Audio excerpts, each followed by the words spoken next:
We dismiss history at our peril. Liberty Nation Radio with Mark Angelides.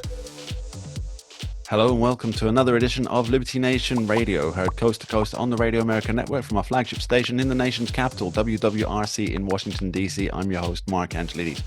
On today's edition, we're going to be talking the Supreme Court ruling on Trump's presidential immunity and what that means for the Jack Smith case going forward. We're also very fortunate to have with us author, filmmaker, and activist Peter Schweizer to discuss the unspoken Cold War. I'd like to take just a brief moment to say how excited we are that Liberty Nation is now appearing in 2 new stations across the country. WKAL AM and FM Translator 103.3 in Utica, Rome, New York, and KBNP AM in Portland, Oregon. Thanks for being here. We're really excited to have you on board. Remember, this show is proudly sponsored by LibertyNation.com, where you can access podcasts, breaking news analysis, and a range of biting and brilliant shows to whet your appetite for freedom and your fondness for the great American Constitution. The Supreme Court made its ruling on Trump's immunity claims. Now, what does this mean? What's the fallout? And what can we expect going forward? We're very fortunate to have with us Liberty Nation's legal affairs editor, Scott Cosenza, who joins us today to discuss these very issues. Thanks for being here, Scott. Thank you, Mark. Always a pleasure. So, Scott, there's been... let's call it what it is. It's an absolute blind panic, or a seeming blind panic from the politicians on the left and the media on the left, who are saying that Trump can now, and I'm quoting here, paraphrasing, Trump can now walk down Fifth Avenue and shoot somebody and get away with it. Joe Biden could now send SEAL Team 6 after former President Donald Trump. Joe Biden could cancel the elections. And all these things, all across social media, even on major news networks. And, Scott, it's my understanding that this is all nonsense. What's the real deal with the ruling? Okay. So the ruling only affects when former presidents are tried criminally. Okay, that's just something, to lay out. This has to do with criminal charges against a former president for acts that they committed while they were president. And basically, in order to deal with Jack Smith's prosecution of Donald Trump. So, it's kind of a bit rich when one group presses a novel application of the law against a political enemy, and then when the result comes out in a fashion that they, displeases them to cry sour grapes, I guess. But in any case, every action that they want to charge will have to pass through a filter that the Roberts Court has set up. The 6-3 decision authored by Chief Justice John Roberts says there are 3 types of actions a president can make. He can make actions that are commensurate with his role as head of the executive and commander-in-chief, which are core constitutional roles, which Roberts and the majority says should enjoy basically absolute immunity from prosecution. Okay, so anything in that bucket is basically out. Then there's another category of actions, which are official actions, which are outside that core function, but nevertheless official. And then there's a third category, that official bucket basically gets what he said, the presumption of immunity, which is going to mean it's still a pretty high hurdle to overcome that immunity. And then the third one is unofficial acts, which enjoy no immunity.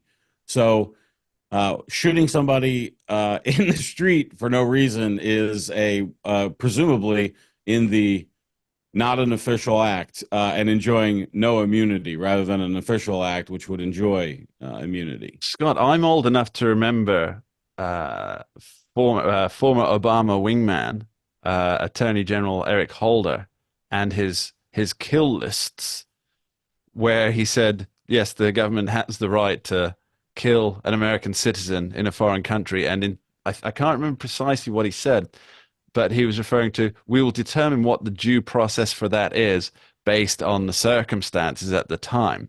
Yeah, that's when they killed Anwar al-Awlaki's kid, right? That is correct. That is correct. An American citizen. The non-terrorist, non-accused terrorist U.S. citizen. Yeah. So how do they square that circle? But that was President Obama's administration. I mean, that's how they squared the circle. That was that was the other side. Okay, so let's talk about some of the fallout we've had here. Clearly, President Biden, Vice President Well, Kamala. before we talk about the fallout, just one thing I will add it, which is we'll have to see what this means, going forward. There was all this reaction about, can a president do this or that? We don't really know. We'll have to see exactly what the court kind of throws out as this case is appealed, if it's appealed, and we may get into that in a moment. Absolutely. So let's talk about the fallout first, because I think that there's been so much vitriol against the Supreme Court. Now, regardless of whether that's deserved or not, I think one of the most stunning knee-jerk reactions here was New York Representative Alexandria Ocasio-Cortez saying that as soon as Congress is back in session, she's launching impeachment against the conservative justices. Now, this surprised me, Scott. Is this a serious effort? Is this something that could even be managed? Well, I think for Alexandria Ocasio-Cortez and her ilk, the only reason why they wouldn't impeach is because they don't have the votes. It's not for the lack of will to upend the court and toss members out because they vote for cases in manners that displease Ms.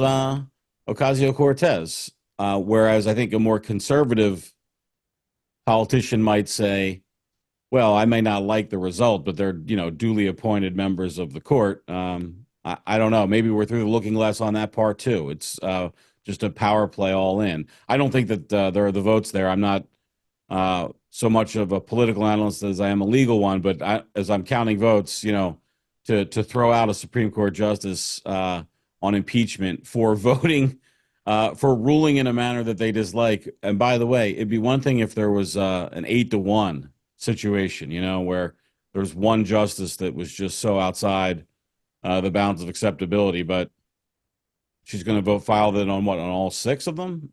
Allegedly. Yeah.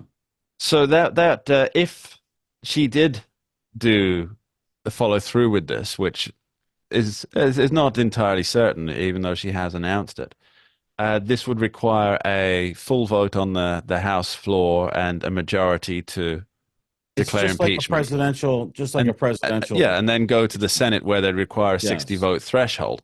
Right. So the danger here, Scott, is the utter destruction of the 3 branches of government, isn't it? Really? Because if Ocasio-Cortez does this, if there were any traction, then yes, I don't think that traction is going to be likely. Her and her squad mates, they may vote however they want, but I don't see greater support in the broader Congress for this. It seems highly unlikely, but of course, once somebody opens that particular genie bottle, it's kind of difficult for the other side to resist doing it. It's kind of a... Well, the attacks on the court have been ramping up and persistent in recent years, and I think that there is a lack of a history for many of our current power brokers on the left for having a court that where they lose consistently at. This is something conservatives who are alive today are well used to. It's only very recently that the court produces sort of wins for conservative, whether it's on abortion or gun control or religion or any of the sort of key issues that might animate conservatives. That's all relatively new.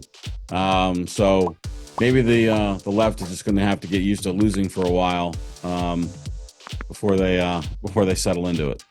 We'll be right back with Scott Cosenza talking Jack Smith's dilemma. Don't go anywhere. We dismiss history at our peril. Liberty Nation Radio with Mark Angelides.